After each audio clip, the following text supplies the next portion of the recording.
이번 주도 저희가 아주 흥미로운 주제를 들고 왔는데요. 그 경진님 혹시 뭐 나 혼자 산다나 뭐 이런 혹시 뭐 금쪽 같은 내 새끼 이런 방송 프로그램 잘 보시나요? 어떠세요?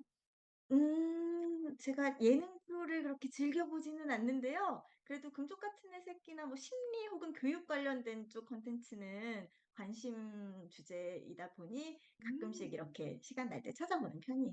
사실 예능을 휴식의 의미로 시청하지는 않기 때문에 그런 아까 말씀드린 금쪽 같은 애 새끼라든지 혹은 뭐 심리학, 교육학 교수님 나오셔서 그 강의처럼 얘기하시는 부분은 거기에서 아이들의 심리를 읽어내고 나름의 제가 이제 배우는 목적을 가지고서 시청을 하고 그런 것들을 얻어가려고 노력하는 편입니다.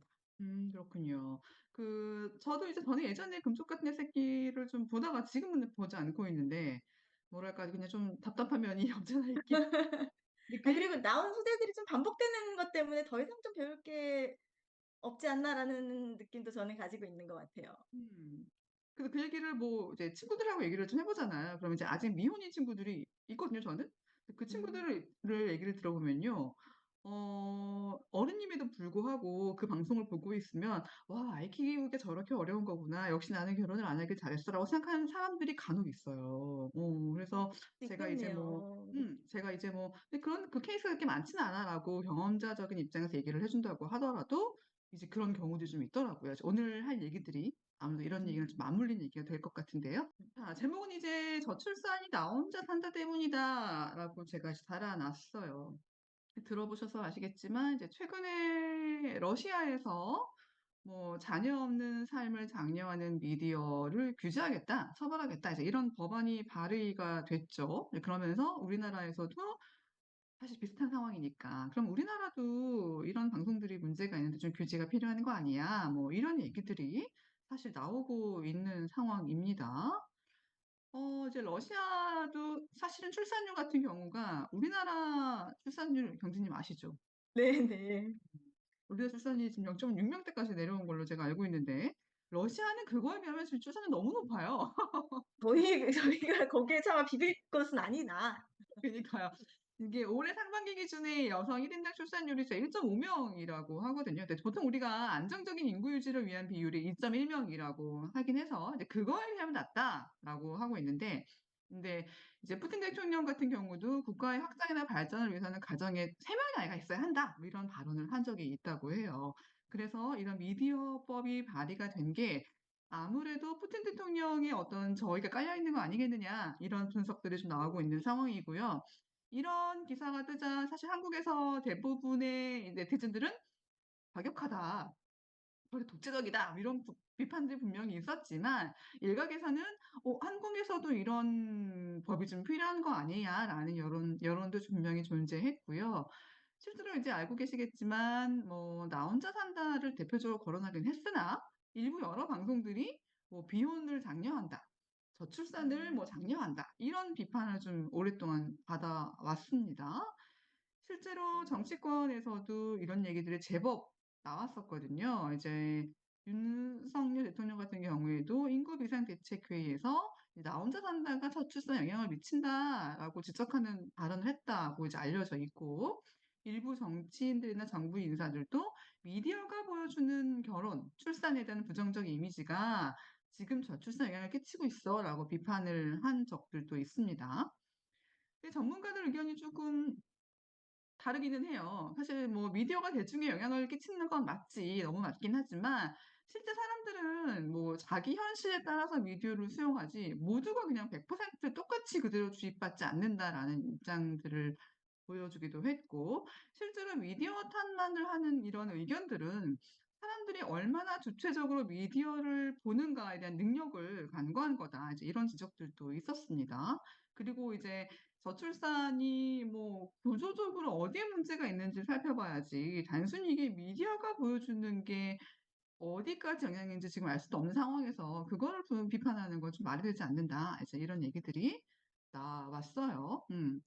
실제 뭐 우리가 지금 "나 혼자 산다."만을 지적하긴 했지만 여기 앞서 나온 것처럼 뭐 이혼 관련 프로그램이라든가 우리가 앞서 말한 뭐 혼지옥 같은 금쪽이 것도. 그렇죠, 그렇죠. 결혼 쪽 같은 게 오. 대표적인 프로그램이 될 수 있겠죠. 그리고 뭐 금쪽이 같은 뭐 육아의 뭐 어려움을 좀 보여준다고 할 수 있는 이제 이런 프로그램들이 대체로 도마 위에 올랐던 대표적인 프로그램들이거든요. 일단 경제님은 이런 미디어 금지법이 뭐 우리가 사실 법이 필요하다고 말할 수는 없지만 이런 게 어느 정도까지는 저출산 혹은 비혼주 음. 영향을 줄 수 있어라고 좀 생각하시는 편이실까요? 미디어의 영향을 아주 무시할 수는 없다고 생각해요. 그치만 저는 기본적으로 미디어 규제에 따르는 그 후폭풍 혹은 규제라는 이름으로 또 다른 사람들에 대한 그런 자율성 침해, 이게 과연 사회에 악영향을 끼친다는 기준을 누가 세울 수 있을 것이며, 그 기준에 따라서 어떤 프로그램들을 규제하는지가 결국은 힘 있는 사람들의 입맛에 따라 좌지우지될 것 같다는 걱정이 너무 큰 사람이기 때문에, 아무리 걱정을 하더라도 이 미디어 규제에 대해서는 기본적으로는 반대를 하는 입장입니다. 음. 그쵸. 음. 음. 제가 이제 이 문제를 친구들이랑 얘기했었을 때 한 친구가 그런 얘기를 했었거든요. 저는 지금도 그 얘기가 굉장히 기억에 남는데 미디어는 사회의 어떤 분위기를 반영해서 만들어지는 게 프로그램인데 그러니까 나 혼자 산다나 금쪽이나 뭐 결혼 쪽 같은 프로그램이 나오는 거는 사실상 그런 사람들이 예전에 비해 많아졌거나 좀 더 음. 보편화됐기 때문에 그거를 반영한 문화를 보여주는 게 미디어 아니냐. 그러면 애초에 미디어가 주는 영향 이전에 그렇게 될 수밖에 없었던 사회적인 현상이 문제야.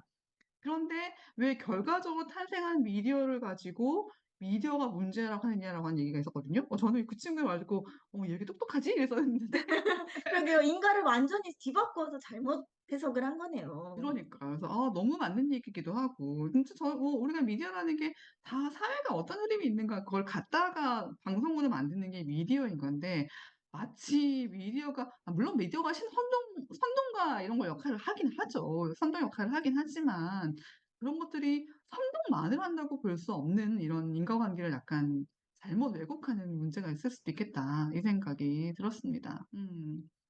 근데 그 생각도 들기는 해요. 이렇게 정치권과 정부에서 이런 발언들을 해 버리면 이거 이 자체로 개입 아닌 거 어떻게 보세요? 그쵸. 그래서 더 저도 이건, 저 사실은 나 혼자 산다는 약간 그 혼자 사는 사람들의 재미있는 부분들로 즐겨보는 사람들이 주변에 많은 건 알아요. 저는 보지 않지만. 그리고 뭐 금쪽이 같은 경우에는 공부 차원에서 보는 것도 있고, 예전에 정말 인상적이었던 거 한편은 아이 부모님이 다 돌아가시고 고모 할머니가 아이를 입양하는 과정에서 겪는 심리적인 어려움을 해소하기 위해서 출연하셨던 분이 오. 계셨거든요. 그런 네네네. 입양과 가족의 애와 그런 사랑에 대한 이야기가 전반적으로 깔려 있는 내용이었기 때문에 오히려 음. 너무 좋았다고 생각했어요. 이런 부분들이 있고, 수용자에 따라서 그것들을 음. 그냥 정말 자기 가치관에 따라서 음. 자기 입장에 따라서 해석하고 받아들일 수 있는 부분인데, 음. 그거를 정치권에서 딱 때려 음. 버리니까 제발 음. 그러지 마세요 같은 느낌이 좀 들었던 것도 사실입니다. 그러니까 그렇게 그쵸. 뭔가 그런 다양성을 보여주는 거 그렇죠. 이런 것들 측면에서 분명히 긍정적인 면도 있는 건데 여튼 그냥 뭔가 핑곗거리를 찾는 생각이 들기도 하면서 왜 할지는 모르겠지만 정말 미디어의 영향력이 크다고 생각된다면은 바람직하다는 게 또 뭔가 편견을 부당할지는 모르겠지만, 이렇게 잘 살고 있는 모범적이고 예쁘게 살고 있는 그런 부부의 모습이라든지, 그렇게 아이를 키우는 가정의 모습이라든지, 이게 재미가 없어서 예능이 아닌 다큐가 될지는 모르겠지만요. 그런 방송들을 적극적으로 음. 제작하는 데 지원할 수 있는 게 아닐까요? 그니까 근데 그 얘기도 사는 거예요. 그렇게 되면 말씀하신 대로 방송을 안 볼 거라는 거죠. 사람들은 점점 더 자극적인 거에 익숙해져 있고 점점 더 센 거 원하는 환경인 건데 저는 그렇게 보거든요. 지금 뭐 저는 이혼 관련 프로그램을 안 보는데 점점 더 센 방송이 나온다면서요. 그런 점점 더 센 어 커플 얘기 나온다고 하는데 결국엔 그게 그게 이제 시청자들이 더 센 걸 원하기 때문에 더 자극적인 거 이렇게 가기 위한 거 아닐까요? 그럴 그래서 것 미디어 같아요. 입장에서는 상업적인 측면을 생각했을 때 이게 아주 잘 살고 예쁘고 위기를 극복해 살아가는 가족의 모습이 시청률이 나오겠느냐. 저희 아이가 중학교 2 학년 아이가 나 혼자 산다를 되게 좋아하거든요. 저희 아이는 기본적으로 TV를 잘 보지 않는데 나 혼자 산다는 정말 좋아해요. 어. 물어봤어요. "너는 나 혼자 산다가 걔는 다른 건 안 보니까 저출산 혹은 뭐 결혼하고 싶어 하는 비혼주의에 영향을 준다고 생각하냐?" 물어봤더니 저희 아들이 그러더라고요. "거기 나온 사람들 사는 혼자 사는 게 다 별로야. 그거 보면 오히려 나는 반대로 결혼하고 싶던데." 이렇게 얘기를 하는 거예요. 그 누군가에 따라서는 저희 혼자 사는 모습이 별로 아름다워 보이지 않고 저렇게 약간 궁색해 보일 수도 있고 '아 그래 결혼을 해야 돼.'라고 생각하게 만드는 지점도 있을 수 있겠구나. '아 이거는 역시 경험자에 따라 다르구나.'라는 생각을 또 하면서 웃었던 기억이 있습니다. 자 다음 얘기 좀 넘어가 볼게요. 네네. 그럼 이제 우리가 앞서 뭐 TV 프로그램 얘기를 했지만 사실상 지금도 음. 문제로 대두되고 있는 것들이 이제 유튜브 먹방 얘기예요. 너무 잘 아시겠지만 사실 유튜브 먹방이 굉장히 영향력을 발휘하기 시작한 지 되게 오래됐죠. 오래됐고 실제로 옥스퍼드 사전에 이제 우리나라식 먹방이라는 단어가 등재가 돼 있을 정도로 한국식 먹방은 조금 다른 정말 다른 콘텐츠로 지금 가고 있거든요. 단순히 음식을 먹고 뭐 리뷰하고 이런 정도가 아니라 좀 더 이상한 음식 먹고 많이 먹고 앞서 말한 우리가 고유한 한국 문화처럼요. 맞아요. 더 네. 자극적인 거를 먹방에 끌어와서 지금 계속 하고 있는 거거든요. 그래서 이런 걸 우리가 챌린지 먹방이라고 부른대요. 저는 이것도 처음 알았어요, 챌린지 먹방. 그래서 뭐 엄청나게 많은 대량, 뭐 엄청 매운 음식 이런 걸 도전하는 그리고 심지어 먹으면 안 되는 뭐 이 녹말 이쑤시개 튀김 뭐 이런 것들도까지 네네네. 기사 본 적 있어요. 네. 네.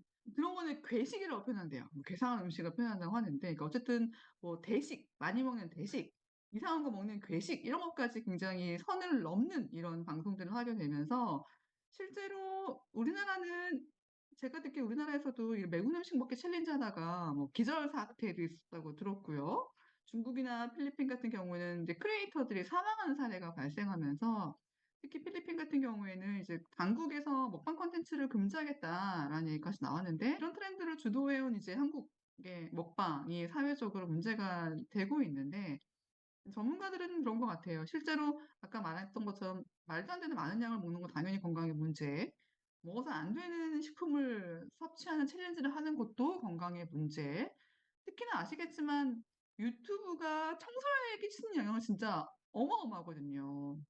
그리고 제가 알기로 먹방 보는 애들이 진짜 많거든요. 근데 이런 것들이 괜히 뭔가 따라할 가능성도 사실은 높으니까 이런 면에서는 '좀 위험할 수도 있겠다.' 이런 생각이 들기는 해요. 어떠세요? 경진이 같은 경우에는 먹방 좀 보시나요? 어떠세요? 아니요. 전혀 보지 않고요.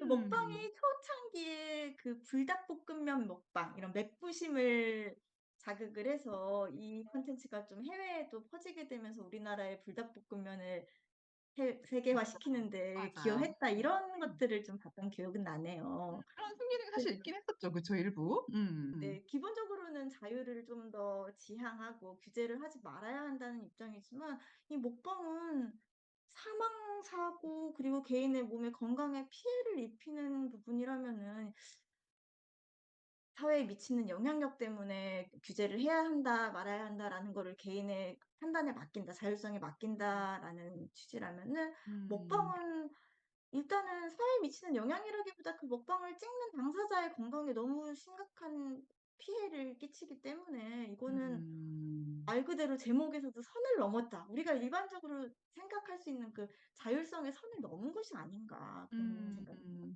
저도 그 생각이 들어요. 사실 유튜브 같은 경우에 지금 방송 가이드라인을 따르지 않거든요. 그러니까 TV 방송 같은 경우에는 가이드라인이 있어서 아마 이렇게 하면은 당장 심의 제재 나올 거예요. 근데 어. 유튜브가 그런 심의와 제재가 없다는 게 문제. 그래서 어떻게 선을 넘어도 제재가 안 된다는 게 문제고 그런 것들이 저도 가장 걱정되는 건 뭐 우리가 100번 양보해서 어른들은 좀 판단이 가능하다고 보자고요. 그런데 어. 호기심 많은 청소년들이 분명히 좀 따라갈 가능성이 있다고 보거든요.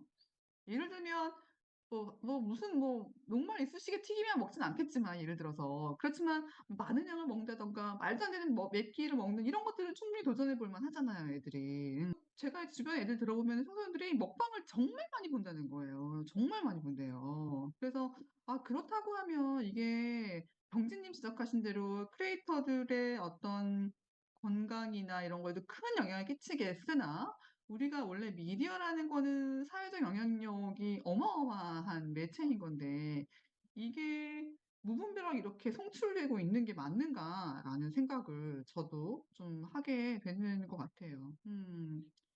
실제로 지금 채널 자체에서 플랫폼들 자체가 일단 조금 대처를 하고 있다고 하긴 하거든요. 모니터링하고 뭐 규제하고 뭐 민감한 컨텐츠 노출 뭐 이런 것들을 하고 있다고 하는데 일단 한국은 지금 인스타그램 같은 게 내년 1월에 시행할 예정이긴 해요. 근데 인스타그램 문제가 아니라 청소년들.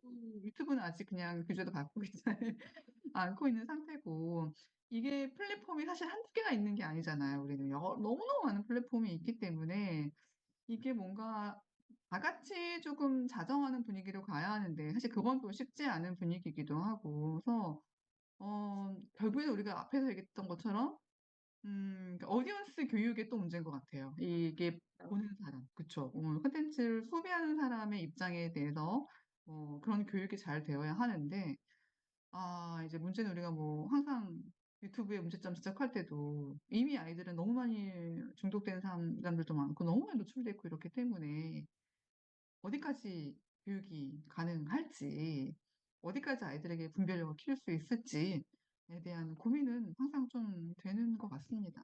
늘 강조하시는 것처럼 가정에서의 그 지도와 토론과 학습 분위기 만들어주는 거 너무 중요한 것 같아요. 너무 중요해요. 너무 특히나 어릴 때. 진짜 그 경진님 자녀분처럼 1, 2학년 때. 이럴 때는 이미 미디어 애들이 접하는 시점이잖아요. 미디어를 네, 이제 접하기 막 시작하는 그런 또 죠 시기이기도 그러니까 하죠. 입문하는 단계에서 어떤 콘텐츠를 봐야 하고 뭐 혹여 이제 우리가 감시할 수 없으니까 아이들이 뜨는 알고리즘 같은 게 있을 수도 있잖아요. 그럴 때 본인이 왜 비판적인 태도를 가지고 판별해야 되는가에 대한 얘기들을 뭐 정말 끊임없이 진짜 일상생활에 끊임없이 그래서 저는 미디어 교육만큼은 진짜 부모 교육이 먼저 돼야 돼요. 부모 교육 먼저. 이제 우리가 앞서 뭐 저출산 비혼주에 끼치는 TV 프로그램과 뭐 유튜브 먹방 얘기를 해봤는데 이제 몇 가지 제가 질문을 좀 드려보자면 뭐 이제 러시아의 법적 조치에 대한 타당성 이제 이거는 대부분 의견이 비슷할 것 같긴 하지만 이런 얘기 좀 나눠보면 좋겠고 실제로 방송 프로그램이 출산율과 관련이 있겠는지 뭐 구체적으로 나 혼자 산다를 보고 사람들이 정말 독신 생활을 더 선호하게 될까라던가 이런 얘기들 좀 던져보면 좋을 것 같고요. 사실은 미디어나 유튜브나 중요한 거는 방송을 소비하는 사람, 컨텐츠를 소비하는 사람의 문제인 거잖아요. 그래서 이 소비자들이 자기 비판적으로 주체적으로 선택할 능력이 있는 건가? 아니면 정말 아무 비판 없이 100% 수용하는 경우가 훨씬 더 많을까? 이런 어떤 미디어 이용자의 문제도 한번 다뤄볼 만할 것 같고요.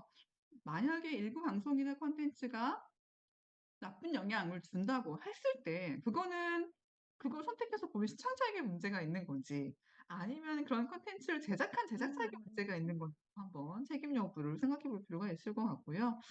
앞서 저희가 한번 지적했지만 특정 방송에 대해서 정부나 혹은 정치권에서 이 비판을 하는 자체가 미디어 산업에 어떤 영향을 주겠는가 뭐 얘기해 볼 만한 논점일 것 같습니다.